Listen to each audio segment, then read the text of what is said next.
Estamos começando mais um episódio do Entre Chaves, seu podcast de desenvolvimento de software. Eu sou a Fernanda Vieira e hoje a gente vai falar um pouco sobre o dilema das redes sociais, né? Que nos diz que a mesma tecnologia que nos conecta é aquela que nos controla, nos manipula, nos polariza, enfim, né? Traz consequências aí não intencionais para as nossas vidas. Existe inclusive um documentário, tá, na Netflix chamado Dilema das Redes, né, que dá foco nesse assunto. E esse episódio de hoje é sobre este tema. Estamos aqui com algumas pessoas para falar sobre isso. E aí, Ariel, você tá boa? Se apresenta para a gente.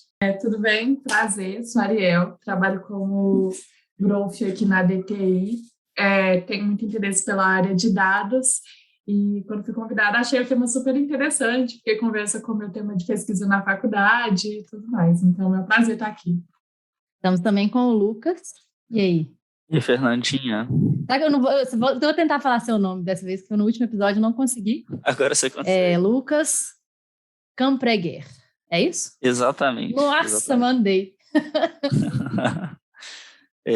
Bom, meu nome é Lucas Campreguer, sou dev aqui na DTI. Trabalho bem próximo aí da guilda de segurança nossa, né? Já fiz alguns estudos, algumas apresentações sobre o tema e gosto bastante dessa polêmica aí envolvendo nossa privacidade, nossos celulares. É isso aí. Estamos também aqui com o Malaguti, Francisco Malaguti. Tudo bom, gente? Meu nome é Francisco Malaguti, eu sou cientista de dados na DTI e eu tenho dispositivos inteligentes na minha casa o suficiente para qualquer empresa poder manipular tudo que eu faço na minha vida. É isso. Com certeza. Né, a gente já falou num dos últimos episódios que você participou, né, Francisco? Quantas Alexas você tem? O fato de eu ter mais Alexas do que cômodos na minha casa já é um pouquinho assustador, mas só de pensar, por exemplo, na tecnologia do relógio no meu pulso já me deixa um pouco assustado. Um pouco assustado. Vocês falaram, a Alexa acendeu aqui, tá escutando. Ai, meu Deus, é isso mesmo, né, gente? E estamos também com o Pedro Dantas. E aí, Pedro, você tá bom? Fala, pessoal, beleza? Eu sou o Dantas, aparecendo aqui, cai de volta outra vez. E para mim, o dilema das redes é claro. TCP ou UDP, eis a questão. Nossa, o cara puxou redes, cara. Ainda bem que esse não é o assunto. Todo mundo que riu dessa piada é um pouco triste. Ainda bem que esse não é o assunto, né? Então, gente, eu acho que o problema, né, que a gente veio conversar aqui hoje, ele começa pelo modelo de negócio das mídias sociais, né? Assim, no documentário do Netflix, inclusive, tem uma frase bem famosa que fala que se você não está pagando pelo produto, então é porque você é o produto, né? Que eu acho que foi falada pelo jornalista Andy Lewis. Né? Existe almoço grátis, né? Já diria o Friedman. Não existe almoço grátis, exatamente. Então vamos começar a discutir esse ponto, né? Até para as pessoas que nunca ouviram falar desse tema, se contextualizarem, né? De onde que surgiu essa discussão e tudo mais. Para iniciar essa discussão, eu acho importante a gente, pensar no conceito de plataformização, né? Porque às vezes, quando a gente fala só o termo redes sociais, parece que é assim, uma rede de pessoas que estão se comunicando ali e só isso e tudo mais.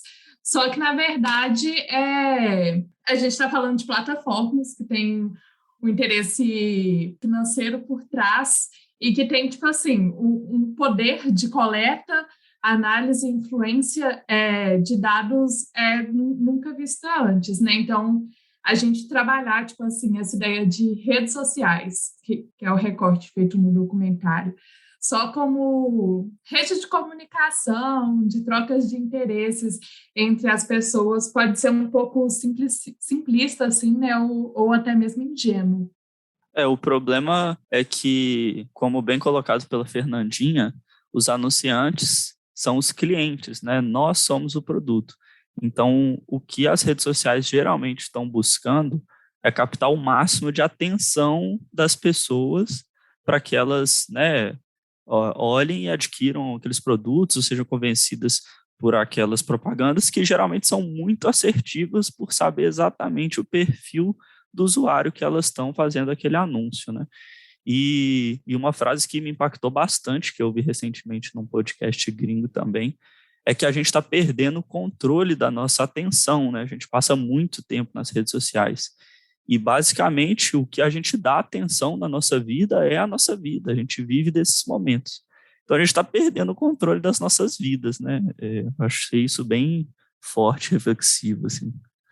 E quando você fala, né, disso de que eles estão fazendo de tudo para prender nossa atenção, né? Quando a gente não está usando, né, o nosso telefone, enfim, as nossas mídias aí, eles nos mandam notificação para que a gente use, né? Então, realmente é o tempo inteiro, eles querem assim, volta aqui, fica aqui mais um pouquinho, vem cá, prende sua atenção. São técnicas de design persuasivo que são feitas com esse propósito já. É muito comum quando a gente vai tratar com toda essa questão de dilema das redes, os documentários a respeito, né? Dessa questão de atenção dos problemas. Eu lembro quando esse documentário foi lançado, o número de pessoas que me chamaram, dado que eu trabalhar com dados e tudo mais, falar, cara, você viu isso? Olha só, tipo, as pessoas estão te manipulando. Sim, sempre foi assim. Eu achei que era muito claro para todo mundo, mas aparentemente não era, sabe? Então, toda vez que vocês interagem com um software, com uma plataforma, qualquer coisa do gênero, você está gerando um dado, a forma como você interage. Se você clica no botão de voltar, se você prefere arrastar o dedo na tela, tudo que você está fazendo é dado, isso é interessante, isso vai construindo um perfil, as empresas vão conseguindo moldar isso, vão conseguindo utilizar isso. Isso é muito interessante, né? Porque com isso, e isso pode ser usado para o bem ou para o mal, eu posso atentar um pouco no mérito disso, como é que isso pode ser usado pelo bem na saúde e tudo mais, né? Esses tratamentos individualizados, mas você utilizar isso para identificar o que a pessoa faz e como você vai recomendar, construir perfil, seja o Facebook, que é mestre em fazer isso, já fez coisas muito questionáveis, como manipular a emoção de alguns usuários só para testar o quanto eles conseguiam manipular. Tem alguns papers bons e alguns eticamente questionáveis, né? Mas no final das contas, eu nem acho que é tanto uma questão ética, é o que você quer otimizar. Quando a gente vai lidar com dados e o que a gente quer fazer, a gente, falando um pouquinho mais técnico, né? A gente costuma falar muito de problemas de otimização, que é o que você quer otimizar. E, igual foi falado aqui, você quer otimizar o tanto de dados, o perfil que você consegue moldar, o que você consegue vender.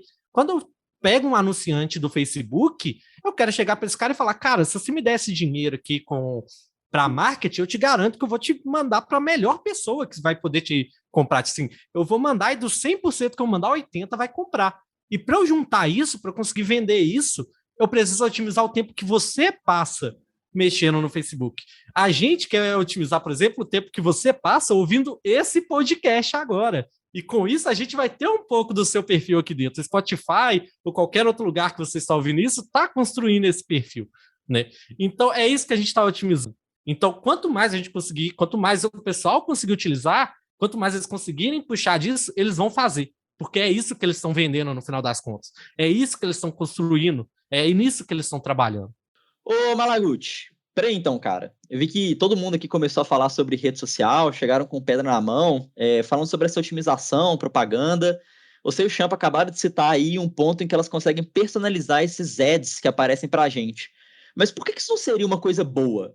Por que eu precisaria de gastar meu tempo pesquisando sobre promoções atrás de promoções, ao invés de simplesmente estar ali no meu dia a dia, navegando numa rede social e aparecer para mim um anúncio perfeito? Tipo, exatamente aquilo que eu quero ver. Eu ainda não entendi qual que é o ponto dessa agressividade. Isso não seria algo bom para mim? Antes de você responder, Malaguti, eu quero até fazer também, né, reforçando esse ponto que o Dantas trouxe, trazer o nosso crossover com o último episódio que a gente gravou sobre diferenças de projeto de dados e de desenvolvimento, né? Nesse episódio a gente ficou falando muito assim, o quanto é importante os projetos se instrumentarem, né, as pessoas estarem preocupadas com dados, né, em conhecer o que é aquele usuário e como fornecer, né, fazer modelos preditivos melhores para ele. Né? Então, eu reforço esse ponto do Dantas, até trazendo esse último episódio que a gente ficou falando muito disso também. Né? Por que agora é ruim? Se você não ouviu o último episódio lá de diferença de projetos de dados e de desenvolvimento, já vai lá e coloca na sua lista. Então, para muitas coisas é bom. Né? Por exemplo, economizar tempo, gente, tempo é um negócio que a gente tem limitado, a gente tem que aproveitar.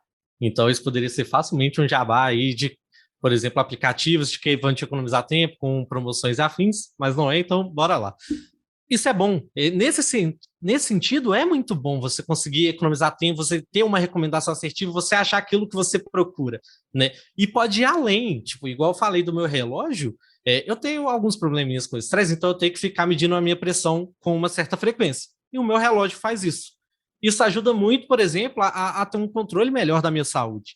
E o meu mestrado, inclusive, é nisso, é poder usar esse tipo de coisa para poder gerar tratamentos individualizados e isso ser ainda melhor, tipo, ter uma melhor eficácia, você poder tomar uma dose específica para você. Então, dependendo dos dados que a gente usar, pode ir até além disso do que só economizar tempo.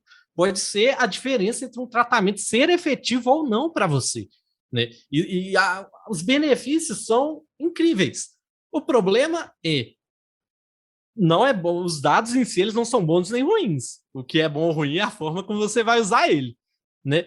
Por exemplo, dado que você tem um iPhone, eu posso falar que a probabilidade de você comprar alguma coisa sem desconto é maior. Então, por exemplo, se eu sou uma empresa de passagem de avião, e eu não estou dizendo que isso aconteceu, mas talvez tenha sido uma polêmica há pouco tempo atrás, eu não dou promoção para quem tem iPhone, porque ele vai comprar de qualquer forma. Enquanto a pessoa que tem o Android, eu vou dar promoção. O custo é o mesmo, mas eu consigo otimizar o meu lucro. E quando é que isso fica problemático? Eu vou escolher o que eu vou otimizar, né? Eu vou fazer isso, é um problema de otimização. Em si, uma coisa que eu normalmente falo essas discussões, ela não é uma discussão ética, ela é uma discussão de lucro.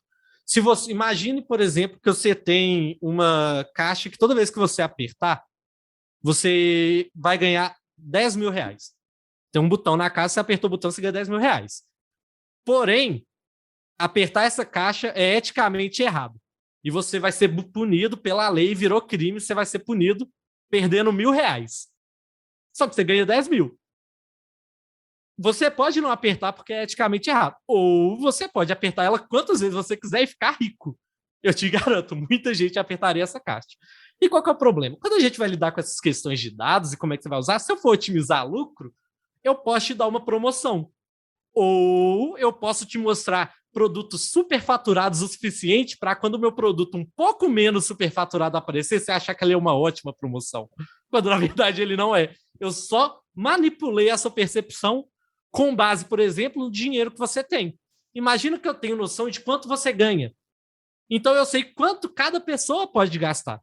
Então eu consigo cobrar o máximo possível por cada produto. E eu ainda consigo manipular essa percepção para você achar que ele está barato. Quando na verdade ele não está. Eu vou fazer minha réplica aqui e só para deixar claro, eu não estou dizendo que eu sou nem a favor e nem contra o que você falou. Só bancando um pouquinho do advogado do diabo, apesar de que eu concordo plenamente que o iPhone é superfaturado, tá? Beleza, eu sei que não foi isso que você quis dizer, mas já deixando minha opinião polêmica. Enfim, então tudo bem. Você me falou que um usuário de iPhone ele não vai receber uma promoção, por exemplo, ou você pode manipular essa percepção dele sobre o anúncio, né? Mostrar um preço lá superfaturado de 180%, parece algo absurdo, e aí você mostra um preço de 130% e, nossa, de repente ele está recebendo um excelente desconto. E no final das contas, você consegue alterar o que ele vê, né, daquele produto. Mas eu não estou obrigando a pessoa a comprar nada, de fato. Eu estou manipulando a percepção dela. Eu não vou nem entrar em questão ética ou qual fundamento da ética a gente está utilizando para poder analisar. O que eu quero dizer é que no fim do dia, não é decisão da pessoa comprar aquilo ou não, porque se ela quisesse, ela poderia entrar e pesquisar qualquer tipo de produto em algum site, como qualquer outra pessoa poderia fazer. Né? Então ela poderia colocar um filtro da maneira que ela quer, para o produto que ela quer, da versão que ela quer, enfim, e aparecer os mesmos produtos.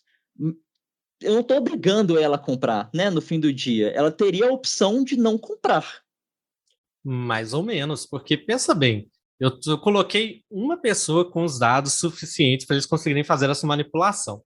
Mas vamos colocar que a gente perca um pouco do controle, né? E agora múltiplas empresas estão conseguindo fazer isso e a gente sabe que não tem tipo assim, vamos lá. Dados são comercializados hoje em dia, então é muito fácil comprar e vender. Eu tenho esses dados, vamos supor, sobre você, sobre todo mundo, e eu estou vendendo eles. Todas as empresas começam a ter esse conhecimento, né? E eu não estou nem entrando ainda na área da saúde, porque na área da saúde a parte ética é ainda um pouco mais questionável. A gente deve voltar nessa questão do botão ali algumas vezes, né? Mas por exemplo, eu sei que você ganha mais. E agora, todas as empresas sabem que você ganha mais. Então, imagina que todas as empresas podem te cobrar mais, com base no seu salário, né?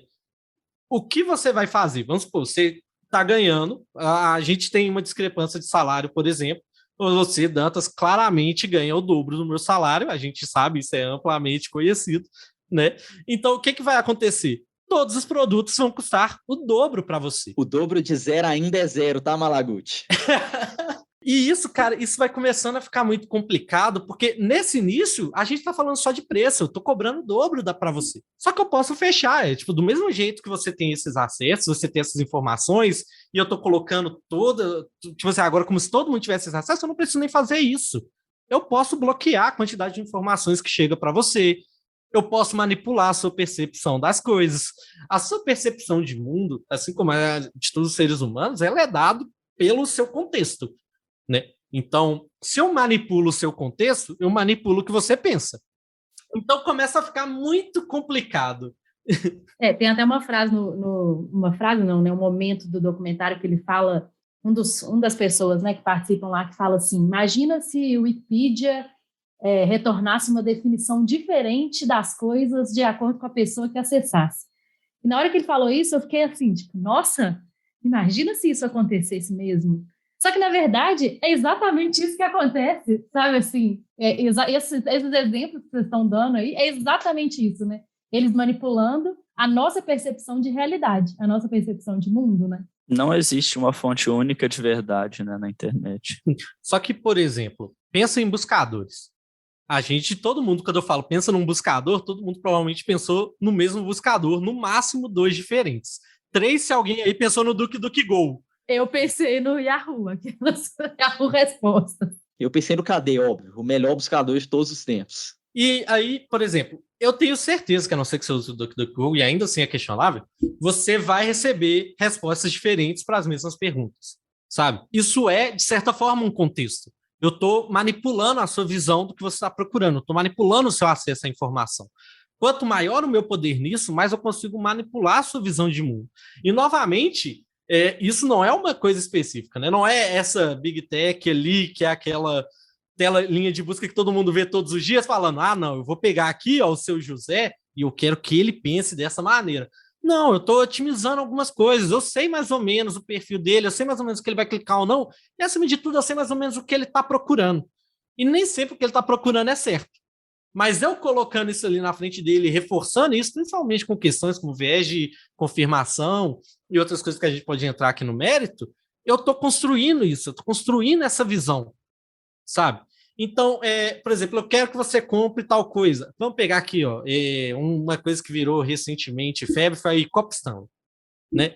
Aí pegou a Copa Stanley, virou febre. Tô até bebendo o meu aqui nesse momento. Nossa, virei representatividade agora. E aí depois começou a cada um mandar e tipo assim, por exemplo, produzir algumas coisas em específico. Cara, é muito engraçado. Se você abre o Twitter hoje e faz qualquer coisa relacionada à análise de sentimento com Copa Stanley, você vai ver que tem bolhas, tipo assim, que elas não se conversam com relação à opinião sobre esse copo. Vai ter uma galera que isso aqui é algo único, inovador, que você deveria ter, que vai melhorar a sua vida. É o maior desperdício de dinheiro que eu já vi na minha vida. E essas bolhas não se conversam. Obviamente, vai ter alguns cenários que elas conversam, mas você consegue facilmente mapear usuários com opiniões únicas, e inclusive que se questionam um lado. Como assim alguém não usa esse copo? E no outro lado, alguém compra isso? Como é que uma empresa dessa se paga? Isso não é lavagem de dinheiro? Né? Então, você vai ter essas percepções diferentes e essas bolhas, e são realidades distintas. E elas não se conversam. Os dados estão, é como se tivesse um muro e um lado não conversasse com o outro, ele não soubesse nem da existência do outro. Enquanto a gente está falando da percepção sobre um produto, tá tranquilo. Se a gente entrar em meios políticos ou de saúde, onde no caso de saúde eu posso cobrar mais literalmente pela sua vida, e eu sei que você está disposto a pagar qualquer coisa por ela, aí a gente começa a entrar em cenários muito, muito questionáveis, eticamente falando. O Malaguti trouxe aí o iPhone, agora o Copa Stanley. Então eu tô vendo que você tem exemplo ilimitado de produtos superfaturados.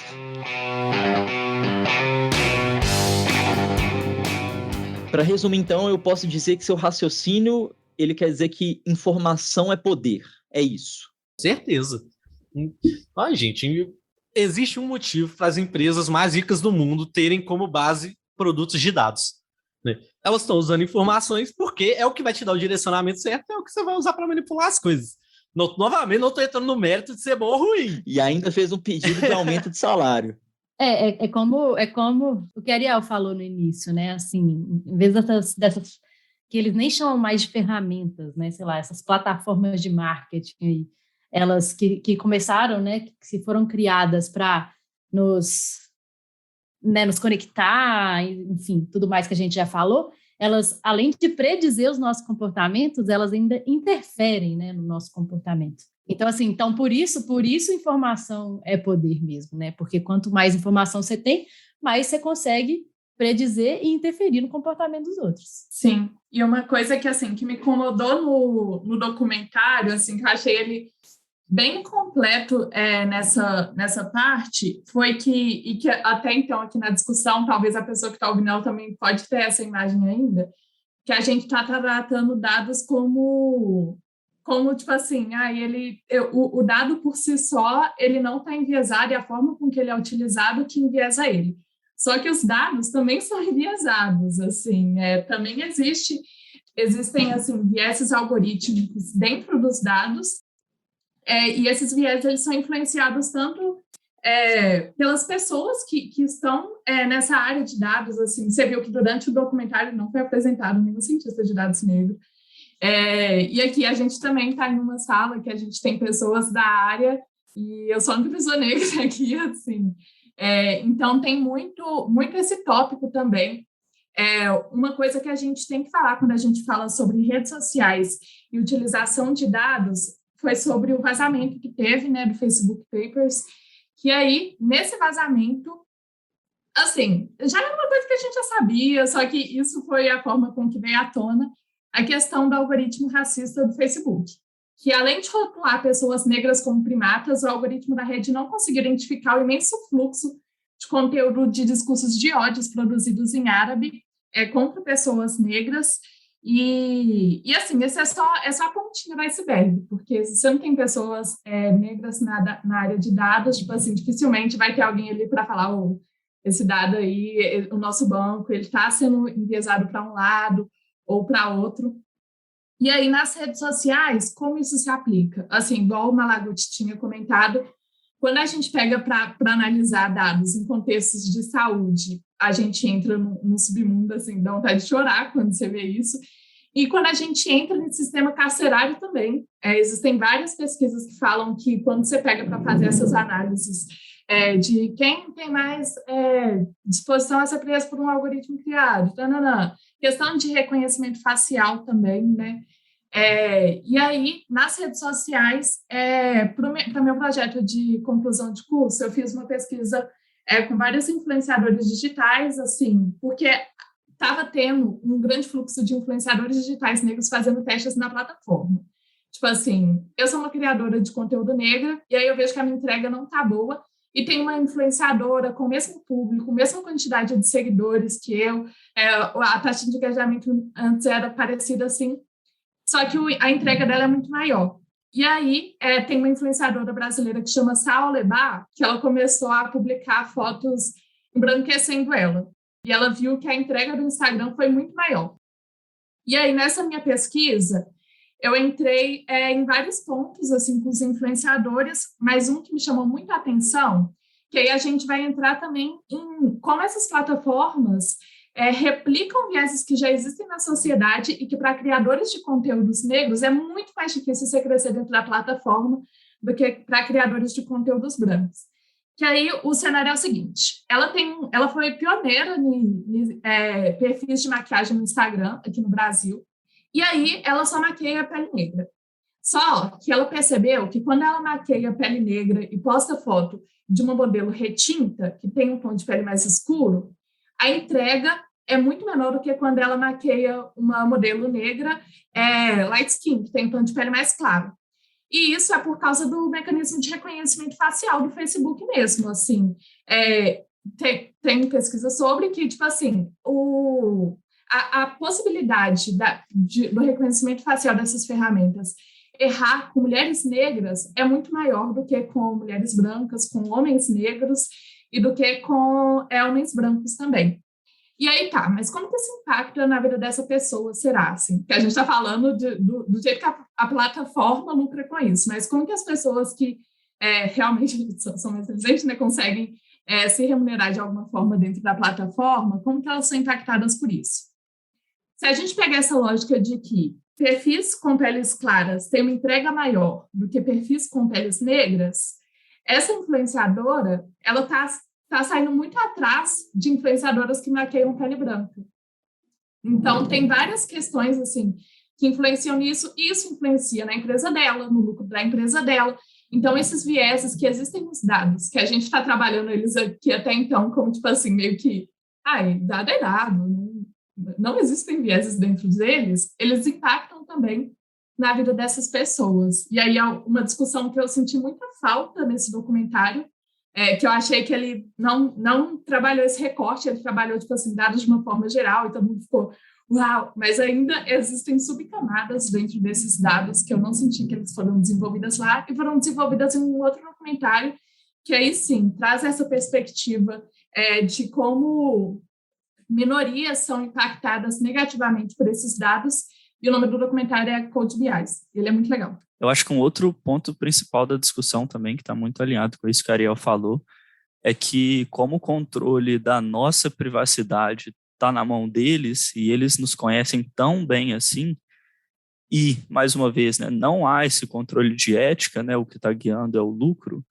a gente tem consequências gravíssimas que ocorrem sem que a gente perceba. Por exemplo, 64% das pessoas que aderiram a grupos extremistas no Facebook o fizeram porque os algoritmos os conduziram até lá. Eles recomendaram os grupos para as pessoas, porque eles sabem que a pessoa ia aderir, sabe? Isso é gravíssimo, sabe? E essa informação é de um relatório interno do próprio Facebook. E outro problema também é a questão das fake news, né, que não tem nenhuma validação em cima e se propagam de maneira muito mais rápido do que as notícias verdadeiras, e isso gera uma rede de desinformação enorme que atinge exatamente as pessoas que vão acreditar naquelas notícias, e aí geram problemas, né, políticos, problemas sociais em massa no mundo todo, como a gente já vê sendo tendência aí nos últimos anos. Só assim, né, contribuindo também pelo que a Ariel falou, em relação a que o documentário talvez não invista muito, né, nesses temas que ela trouxe, tem uma página, né, do próprio documentário, que chama, acho que é The Social Dilemma, eu acho que é isso, .com. E lá eles têm algumas coisinhas assim a mais, tipo, o impacto na saúde, o impacto na democracia, o impacto na discriminação, e dentro desse impacto na discriminação é um vídeo bem curtinho, assim, não acredito que eles aprofundam, né, como talvez esse outro documentário que você indicou, Ariel. Mas a mulher, ela fala uma frase que me impactou muito, que ela fala assim, que os algoritmos, eles, né, nesse caso da discriminação, os algoritmos não predizem o futuro, eles causam o futuro. Isso é muito forte, assim, é muito importante da gente, né, falar sobre. A gente tem uma série de problemas atrelados ao que a Ariel falou, né? Quando a gente vai olhar essa questão de viés, a gente tem múltiplos vieses, né, no caso. Tem a viés do dado em si, né? É muito comum, toda vez que você vai pegar um algoritmo de reconhecimento de imagem, e que eles vão usar bancos de dados, reconhecimento facial, por exemplo, que vai usar reconhecimento de imagem, né? Eles pegam dados prontos ou pegam um conjunto de dados ali que já está disponível, e normalmente você vai olhar a distribuição e 98% das pessoas nesses bancos de imagem, por exemplo, bancos de celebridades, são pessoas brancas, né? Desses 98 de pessoas brancas, 65 são homens, por exemplo. Então a gente começa, isso já é um viés intrínseco que está no dado, né? E a gente ainda tem problemas na forma que quando você vai fazer qualquer experimento ou qualquer estudo, você vai modelar isso, né? Então você tem o viés do dado, você tem o viés de como você está modelando, por exemplo, né? Você falou da sistema carcerário, isso aí já tive várias discussões acaloradas sobre o viés de algoritmos para sistema carcerário.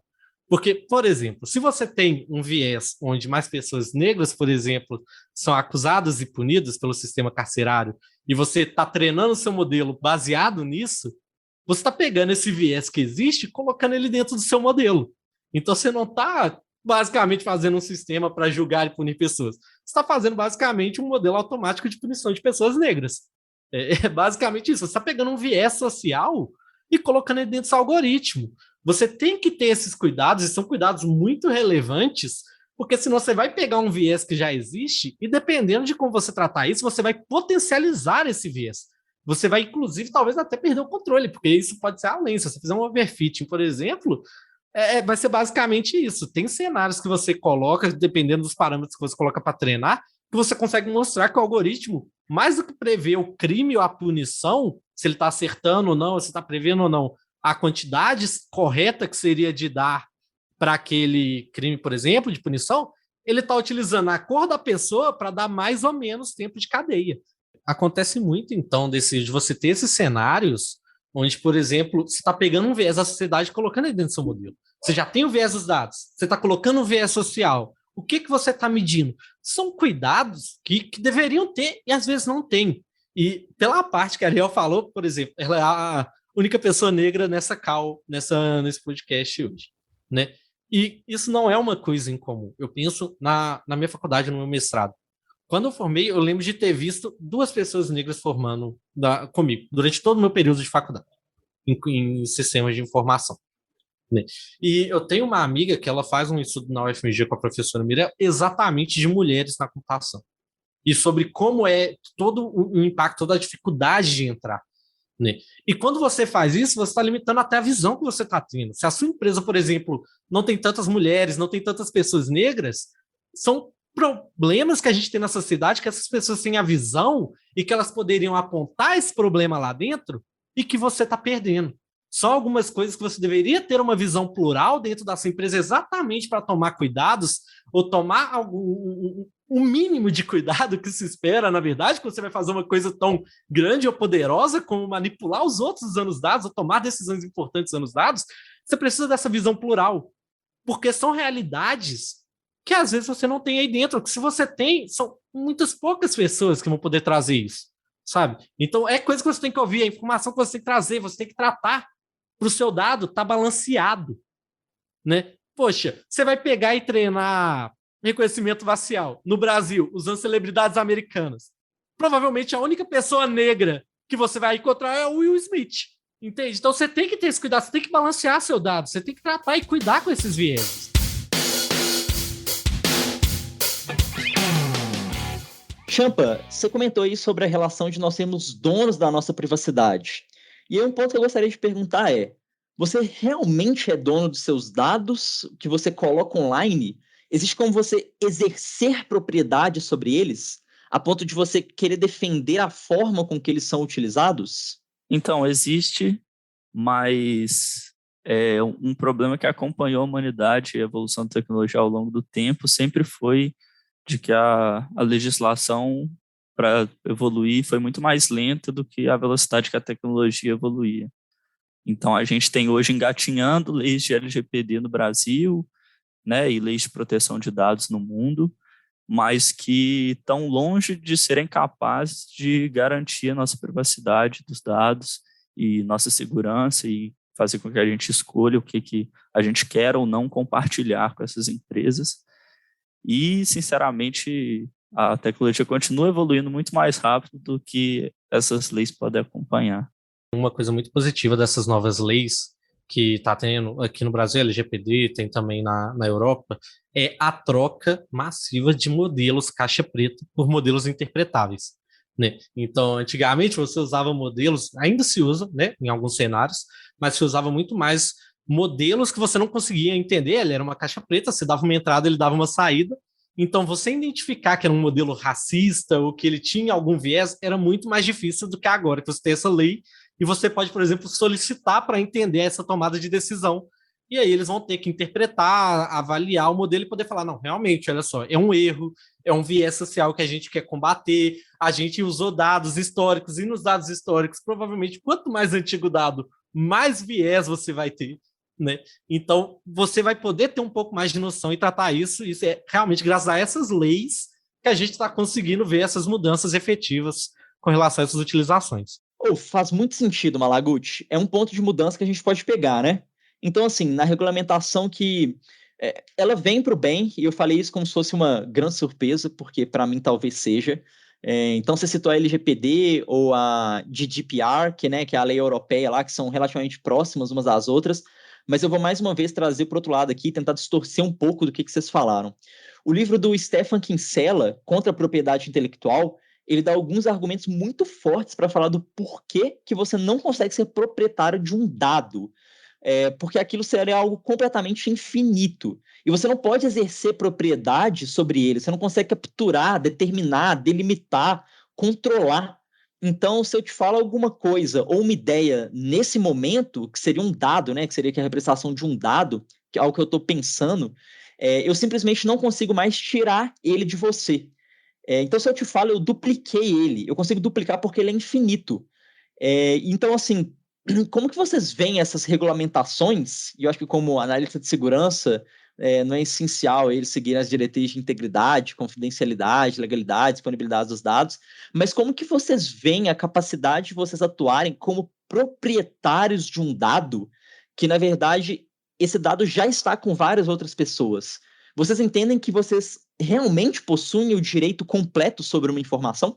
O clique dado, ele foi dado. Já era, você não tem controle dele, não. Toda vez que você clica numa tela, toda vez que você olha por determinado tempo, e em muitos aplicativos eles estão, principalmente as redes sociais, eles estão monitorando o tempo que você olha por cada post, já era. Esse dado ele foi perdido. O que eu vejo na legislação em si é um pouco mais de controle no que esse dado vai ser utilizado. Igual eu falei a questão do modelo, você tem um pouco mais do controle sobre como é que ele vai ser utilizado, dos impactos que aquele dado vai ter. O dado em si já era. Ele foi, botou na internet, acabou. Você não tem mais controle daquilo, não. Só vai, entendeu? Você tem que aceitar isso. É muito mais fácil você enterrar uma informação com várias outras do que você tirar uma informação da internet. Se você não quer que eles achem alguma coisa sobre você, é só você flodar a informação com outras coisas inúteis e próximas para ser tal qual achar uma agulha no palheiro do que você tentar tirar uma informação da internet porque ela já era. Entendeu? Então é mais fácil você fazer esse tipo de coisa. Porque a informação botou na rede, perdeu o controle. E vocês acreditam que vai existir de fato essa regulamentação? Porque assim, existe uma pressão gigante, né? Igual a gente já falou aqui de capitalismo, de empresas ricas que, né, o tempo inteiro estão querendo lucrar e tudo mais. Vocês acham que realmente vai existir uma convergência dessa? Claro, talvez com uma pressão pública ou alguma coisa. Mas o que eu vejo, na verdade, me parece até um movimento meio contrário, né? Com a Meta lá, com o metaverso, me parece que agora eles vão armazenar muito mais dado nosso, né? Será que... E aí, vocês veem que isso... Vocês acreditam que a gente vai conseguir regulamentar um negócio desse? Bom, acho que agora é hora de falar um pouco do meu trabalho, né? Como analista de segurança, regularmente eu me deparo com várias perguntas do tipo: cara, eu pego um usuário e senha do meu cliente, eu sou LGPD compliance, e eu falo sempre, não sei lá, né? Como que o sistema opera, eu não sei de muita coisa que está por detrás. A LGPD, ela tem muitas especificidades que você vai precisar de analisar. Ela é gigantesca, e mais do que a própria lei, acho que a fiscalização e o julgamento sobre ela são muito importantes hoje no Brasil. A gente tem a ANPD, né? Aqui, que é a Agência Nacional de Proteção dos Dados, e ela seria uma espécie de ministério encarregado por essa lei, assim por dizer. E é muito difícil a gente falar sobre ela sem tantos casos ainda julgados. Eu vou dar um exemplo para vocês entenderem. Durante a lei, em alguns momentos da leitura dela, é comum você encontrar termos como mediano, moderado, razoável, o que para a gente que trabalha com programação, né, com mecanismos exatos, talvez não faça muito sentido. Então, às vezes, eles falam para a gente, é necessário que o controlador exerça esforço moderado para garantir a segurança. Então, assim, o que para mim é esforço moderado, talvez seja bem diferente do que para você, Fernandinha. Isso gera uma brecha grande, e no final das contas, o que eu quero dizer com isso é que, como toda lei e fiscalização, ela tem um ponto muito simples de flexão, que é aquela se a empresa é amiga ou não de quem está julgando. Infelizmente, né? Então, se ela for amiga, provavelmente ela vai ser inocente naquele caso, e se ela não tiver muitos contatos ou disposta a pagar uma boa grana, então, infelizmente, você está declarado culpado. No final das contas, não é tão simples assim você fiscalizar um sistema e realmente entender se eles estão cumprindo ou não com aquelas leis. O que ele mostra para você pode ser muito diferente daquilo que ele realmente exerce. Seja porque a empresa resolveu abrir apenas as portas do armário que está limpo e empurrou a lixeira para debaixo da cama, ou porque a própria aplicação, a própria ferramenta que eles utilizam, já até possui essa compreensão de estar sendo analisada. Como foi, por exemplo, o caso do TikTok, né, que foi banido da Índia por um tempo atrás, que ele tinha um if debug. Para quem não, fazer um parênteses aí, para quem não sabe da parte técnica, o if debug é o próprio aplicativo, ele entendia que alguém estava analisando ele, tentando descobrir o que o aplicativo fazia, então ele mudava o comportamento nesse momento para se camuflar. Então, assim, é assim que as próprias empresas, ao mesmo tempo que algumas tentam saber, se tentam se adequar de fato, né, como que a gente faz aqui na DTI, a gente tenta se adequar, faz tudo possível para andar na legalidade, outras empresas, elas tentam se adequar de outras formas, fazendo tudo possível para continuar operando da forma com que elas já operam, sem cair nas tramas da legislação. Aproveitando essa fala do Dantas aí, eu acho, e aquela questão que um clique dado se vai, né? Ele botou na rede essa opinião dele aí, e vai ser maravilhoso, que você pensa nessa frase como um todo, né? E se a gente jogar isso nessas diferentes bolhas, entendeu? Uma bolha vai falar que ele está sendo o quê? Que ele está sendo contra a empresa, tem uma outra galera que vai falar que só numa democracia plena e com leis rígidas a gente vai conseguir resolver essa questão da Fernandinha, enquanto vai ter uma galera que vai falar que só pegando uma foice e um martelo e derrubando as grandes empresas que a gente vai sair livre disso. Então fica aí esse questionamento, né? Não importa o quanto eu desvio, eu vou ser cancelado no final do dia, né? Exatamente. Não importa muito sua opinião, você está errado. Foi falar para recomendarem esse podcast para alguém que provavelmente não escutaria esse podcast, porque se a gente ficar dependendo dos algoritmos de recomendação, quem vai escutar o podcast é muito provavelmente quem já sabe essa mensagem e que não vai mudar muito, ela vai só concordar com o que a gente está falando, entendeu? E aí o nosso poder de ação com o podcast e com essas informações maravilhosas que todo mundo está contribuindo aqui, ele fica meio nulo, igual eu achei que foi um pouco do documentário e tudo mais. Ele atinge, né, um público que concorda e não tem, né, um poder de ação tão grande e de convencimento em cima das pessoas. Então, se você puder compartilhar o podcast com aquele seu tio, com alguma pessoa que provavelmente não escutaria e que discorda, e talvez tentar mudar um pouco a opinião dele, seria maravilhoso. Não poderia ter uma mensagem melhor no final desse episódio, né? No fim, o Champa falando pra gente lutar contra o algoritmo, furar a nossa bolha e espalhar a palavra. Exatamente. Mostra para o algoritmo que você que manda. Pesquise vídeos aleatórios no YouTube. E são bem essas dicas mesmo que o pessoal dá no final do documentário, né? Tipo, gente, para de clicar nas recomendações do YouTube, né? O próprio cara que, sei lá, desenvolveu as recomendações do YouTube fala para a gente parar de clicar nas recomendações do YouTube. Enfim, eu acho que é isso, né? Tem vários... A gente pode simplesmente parar de usar a rede social, né? Simplesmente parar de, como alguns mais radicais poderão fazer, né? Simplesmente parar de usar porque eu não quero que meus dados sejam expostos. Mas a gente também pode tentar fazer algumas coisas mais simples, assim, né? Como, sei lá, desligar uma notificação, enfim. Enquanto desenvolvedores, eu acho que é fundamental que a gente tenha essa visão clara, né? E trabalhe seguindo essa linha, sabe? Até que muitos dos projetos que às vezes eu estou trabalhando não estão muito relacionados a isso, mas eu tenho que ter esse pensamento crítico na hora de desenvolver, se eu estou fazendo alguma coisa que eu estou interferindo no poder na opinião de uma pessoa, eu estou interrompendo uma ação dela propositalmente, sem que ela manifeste essa vontade, sabe? Enquanto devs, acho que tem que ser uma preocupação constante. 50 mil por mês, você trabalha para o Facebook? Meu Deus do céu. E aí?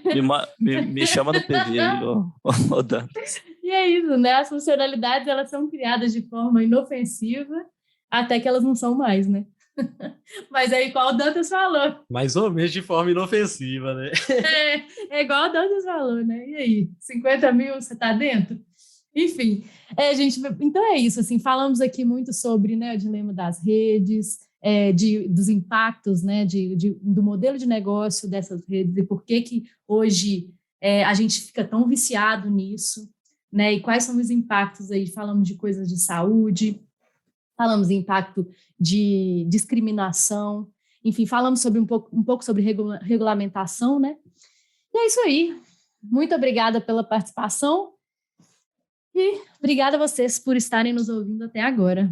Até a próxima. Valeu! Vou datar o programa aqui, ó, com uma única frase. Não importa o qual seja a sua bolha, se você clicar em recomendações o suficiente do YouTube, você vai chegar num corte do Casimiro.